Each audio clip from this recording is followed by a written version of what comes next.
Hey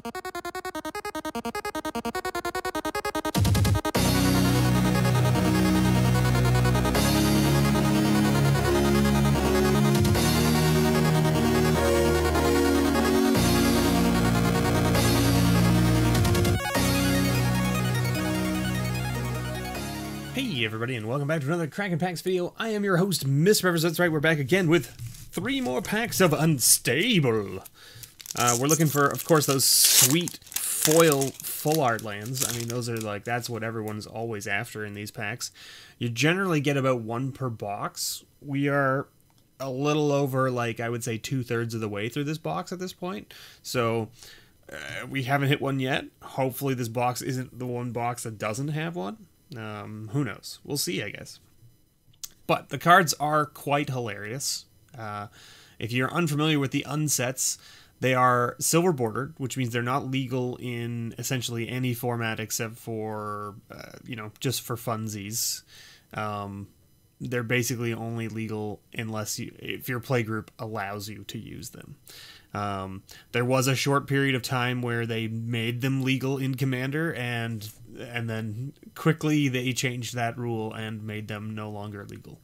It was right when around this set came out. They just wanted to, like, let people have some fun with the cards, I guess, and see if it would really break the format, and I guess they found that it did break the format or caused a lot of things to happen that were maybe unfun or whatever you might call it.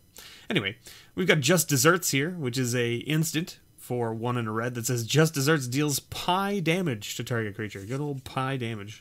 Then we've got a Boa, Big Boa Constrictor, one of the host creatures here. You put an augment, that's why there's this weird line down the side here. We've got Hammer Helper. Look at that guy. He doesn't look like he's helping at all. He looks like he's running away with a hammer. We got a Shaggy Camel, another host creature. Creatures you control get +1/+1 until end of turn. Nice.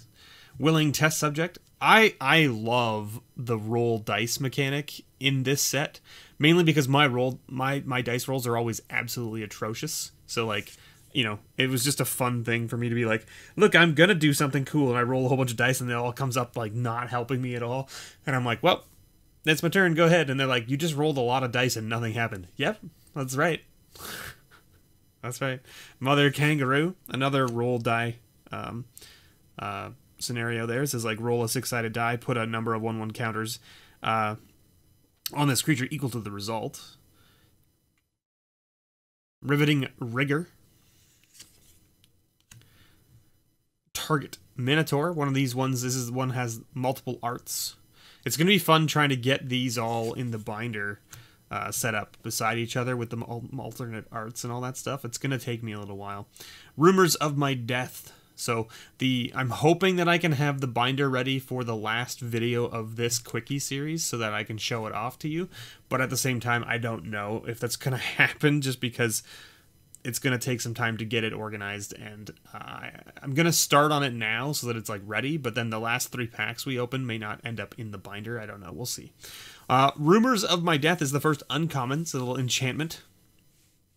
It's like, the rumors of my death are highly exaggerated, right? There's the portrait, of course, but then there is the person standing in the rain saying, like, I'm not dead. We've got a Sneak Dispatcher, and that's S-N-E-A-K, not sneak the word, sneak the acronym, right? So just so we're clear, right? Then we have an Old-Fashioned Vampire. What does the cup say? What does the cup say? Let's see, can we read it? Can we all read it together? Something... Prism? Not a morning person. There we go. Got there. I had to blow it up on my computer screen to see it. There it is. And then our rare is a 3-headed goblin. So here's one of these cards I was talking about where it has triple strike. And if you're unfamiliar with triple strike is, that's because it only exists in the joke set. And triple strike is, it does first strike damage, regular damage, and last strike damage. Last strike damage is damage that happens after normal damage, so it's like slower. But if your creature survives the regular combat damage, it's then basically like double strike if it has regular and end. So this creature actually does 9 damage, provided it lives through the normal combat 3 damage, which is kind of cool. Then we got a sweet island there. Look at that shiny island. Then we got a rare contraption. All right, so our first contraption is rare. Duplication Device. Whenever you crank Duplication Device until end of turn, target creature becomes a copy of any creature on the battlefield, except it's an artifact in addition to its other types. Very cool, very cool. Then we got a Mandatory Friendship Shackles. Mandatory Friendship Shackles. Whenever you crank Mandatory Friendship Shackles, target creature gets -1/-1 until end of turn. Ooh, and then we got this sweet foil angel token that has the nice full art angel on the back right there. Alright, let's move on to the next pack. It's supposed to be a quickie. It's supposed to be a quickie, Mr. B. What are you doing? Well, I like this set, and I talk about it a lot. Chipper Chopper.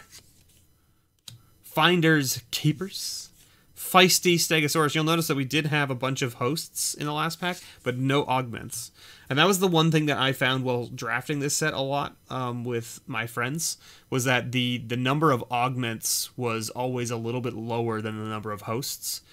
So whenever you saw an augment come, you needed to snap it up, because otherwise you just didn't get there, right? So here's an augment. So for instance, at the beginning of each end step, if you rolled a die this turn, then blah, right?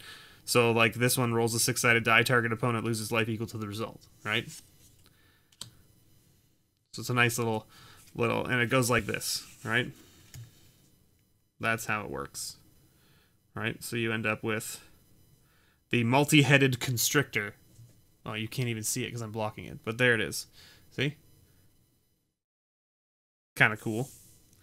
It's a very cool mechanic, and they've obviously put mutate into the new set, Ikoria, right? So it's kind of like developed from this set, from my understanding.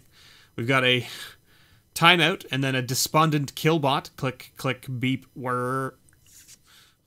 We've got a gnome-made engine. We're into our first uncommon here. Garbage Elemental. Garbage Day. No, no, no. Rumors of My Death. Zombified. Zombified Constrictor. That's a fun one, right? Exile a creature card from your graveyard. Roll a 6-sided die. They lose life. That seems good. And then our rare is Earl of Squirrel. Good old Earl of Squirrel. Squirrel Link. Damage dealt by this creature also causes you to create that many 1/1 green squirrel tokens. Oh, man. Creature tokens you control are squirrels in addition to their other creature types. Other squirrels you control get +1/+1. So not only does he, like, poop out a whole bunch of squirrels when he does damage, but also he turns all of the other tokens that you may have made, like this angel, into a squirrel, and then makes them bigger. So that's pretty funny. Good old Earl of Squirrel. Forest. Good old Forest card. Very nice. The lands are absolutely gorgeous from this set. A Lackey Recycler. Right? There's our first contraption. Followed by a division table. Uh-oh. Guy looks like he's going to get cut in half there. Be careful. It's not a very good situation to be in. Then we got the foil gnome token here. 1/1 token artifact creature. Gnome. And then, of course, the back of it is like the concept art. Color this image. I don't know if anyone's actually done this. I haven't seen. I should probably look around online and see if someone's actually gone through the trouble of, like, coloring it. It'd be funny. Ooh, we've got Sacrifice Play as our first common here. Then we've got Dirty Rat, you dirty rat. Work a double. See, it's a hammer. He's holding a hammer, and he is a hammer. See, so it's like it's working a double. Squirrel Dealer. Look at the coat. It's just full of squirrels. Full of them. Dang raccoons, they're so shifty. Shaggy Camel. Magic Word. This is a fun card. So enchant creature, as Magic Word enters the battlefield, choose a word. Whisper the chosen word, tap enchanted creatures. He's just like, bacon. And they're like, I love bacon, but I hate bacon. And you're like, there you go, an extremely slow zombie. This is the fall edition. This is, you know, not in style right now, right? Because we're in spring, I guess, for us. Although I guess for those of you in the southern hemisphere, maybe it's fall for you, or getting into fall. So maybe it's good for you. It's spring for us. But there you go. So not quite in style right now. We got a labor bot as our, or labro bot. Labor. It's just my brain is like, yeah, that spells labor. And I'm like, no, it doesn't. Labro bot is our host creature, uncommon, first uncommon from the pack. Steam Flogger Temp as our second uncommon. Hey, then we got okay, look, we can have a Robobot. What a weird combination, right? So the Labrobot is return target host card or card with augment from your graveyard to your hand, and then you put this on here like this, and now you've got a Robobot, which says at the beginning of each end step, if an artifact entered the battlefield under your control this turn, return target host card or augment, or host card or card with augment from your graveyard to your hand. Seems decent. Seems decent. A little weird combination. A Robobot. Not a robot, a Robobot. And then we do have a foil here instead of the rare, which is strange to me. Why would the foil come in front of the rare? Oh, because the rare is a mythic, I guess? I don't know. Like, I don't know. I feel like the foil should still have come behind the other card. Anyway, we got a foil Bumbling Pangolin, but let's not look at that. Let's look at this. Sword of Dungeons and Dragons. There it is. That gorgeous sword. Who doesn't like a Sword of Dungeons and Dragons, right? Equipped creature gets +2/+2 and has protection from rogues and from clerics. Whenever equipped creature deals combat damage to a player, create a 4/4 gold dragon creature token with flying and roll a d20, a 20-sided die. If you roll a 20, repeat this process. So if you roll a 20, you get another dragon. Seems pretty sweet. Crit dragon sword. And then we got a Sweet Plains. And then we've got our contraptions, which is the Optical Optimizer, followed by the Buzz Buggy. Good old Buzz Buggy. There you go. Oh, and we do have a token there. Let's not forget the token. We've got the Construct token. It's the Star Construct token. It's a windmill. Most people don't like tilting at windmills, but, here we are. We put it on legs so that it can tilt whenever we need it to. All right, that's how that works. I know, it's a terrible joke. I'm sorry. I'm not really sorry. I'm just sorry because I'm a Canadian. That's how this works. Anyway, thank you so much, everyone, for watching. I've been your host, Mr. Revers. I know this wasn't really a quickie. I do get yabbering on about Unstable because I love this set. This set was so much fun to draft. If you get a chance to draft this set, I highly recommend it. If you have a box sitting at home that is not being used currently, draft it with your friends, your family. Now's not really the right time, of course, but like build a cube out of it. Redraft it. I mean, building a cube out of these unsets is just unbelievably fun for many, many occasions. Highly recommend it. Go check it out. I'm sure you can find a number of cube lists online that people have built in the past. And then, of course, tweak it to what you want, right? I mean, you can always change things. That's the best part about a cube, right? Put in whatever it is you think you want in the cube, right? Doesn't necessarily have to be powerful. It just has to be fun. Enjoy it. Thanks so much for watching, everybody. I've been your host, Mr. Revers. And as always, may your pulls ever be better.